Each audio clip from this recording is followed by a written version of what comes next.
అనేక రకములైనటువంటి కృతజ్ఞతలు తెలుపుకుంటున్నాను. నా పేరు భైరవరపు ప్రసాద్, కడప జిల్లా బద్వేల్ మాది. ముఖ్యంగా నేను love birds events and orchestra అని ఒక చిన్న బ్యానర్ ద్వారా ఆర్కెస్ట్రా ప్రోగ్రామ్స్ చేస్తుంటాను. క్రిస్టియన్ ప్రోగ్రామ్స్ ప్లస్ వేరే అనేక రకములైనటువంటి ఆర్కెస్ట్రా ప్రోగ్రామ్స్ అన్నీ కూడా ఆర్గనైజ్ చేస్తుంటాను. అయితే ఆ ఆర్కెస్ట్రాల ద్వారా వచ్చినటువంటి అమౌంట్ను నా కుటుంబ పోషణార్థము ఏర్పాటు చేసుకుంటూ ప్లస్ అంతో ఇంతో కొంచెము కొద్దిగా గొప్ప మిగిలించుకున్నటువంటి దాంట్లో నిన్ను వలే నీ పొరుగు వానిని ప్రేమించు అనే బైబిల్ వాక్యం ద్వారా యేసయ్య చెప్పినటువంటి ఆ మాటకు నేను బాగా ఇన్స్పైర్ అయ్యాను. ఎప్పుడైనా కూడా నా ఇంట్లో వాళ్ళకు, నా భార్యకు, నా బిడ్డలకు కాకుండా వేరే ఎవడికో తెలియనటువంటి వాడికి ఒకసారి బద్వేల్లో బస్సులో వెళ్తున్నటువంటి వాడు ఆకలి అవుతుంది, నాకు డబ్బులు ఇవ్వమంటే తాగుడుపోతని నేను తలంచి ఇవ్వలేదు. అయినా చూద్దామని రా హోటల్కి రా అని బద్వేల్ దగ్గర ఉన్నటువంటి రాజమాత హోటల్లో నువ్వు తిను, నేను డబ్బులు ఇస్తానని చెప్పాను. నిజంగా అతను ఆకలి గొలి తినడం జరిగింది.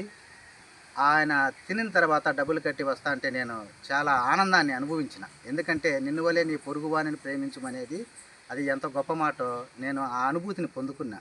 అందుకోసమే ఇక్కడ నా స్నేహితుడైనటువంటి పిడతల రవికుమారు ఇక్కడ ఒక వృద్ధాశ్రమాన్ని ఏర్పాటు చేసి ఆ ప్రజల్లోనే, ఆ వృద్ధుల్లోనే తను దేవుణ్ణి చూసుకుంటా ఉన్నాడు.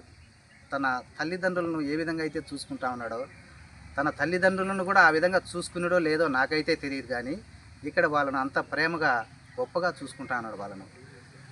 దానికి నేను ఇష్టపడి అప్పుడప్పుడు ఈ వృద్ధాశ్రమంలోకి వచ్చి నాకు తోచిన కాడికి ఎంతో కొంత కనీసం పండ్లు అయినా సరే, టిఫిన్ సెక్షన్ అయినా ఏర్పాటు చేసి వాళ్ళు తింటా ఉంటే వాళ్ళతో పాటు కూర్చొని తిని ఆ ఆనందాన్ని నేను పొందుకుంటాను. ఈ యొక్క ఆశ్రమంలోకి వచ్చినటువంటి వారు ఆ విధంగా ఎవరైతే వారికి మన ద్వారా వాళ్ళు కొంత కడుపులోకి భుజించుకున్న తర్వాత వాళ్ళు తింటా ఉంటే మనకు ఎంతో సంతోషం కలుగుతుంది వాళ్ళతో పాటు కూర్చొని తినడం అనేది.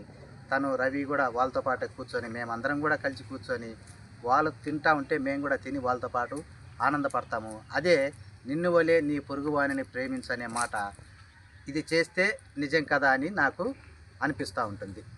కనుక ప్రతి ఒక్కరు కూడా అదే విధంగా చేస్తూ, అదేవిధంగా దివ్యవాణి ఛానళ్ళు నేను చూస్తూ ఉంటాను.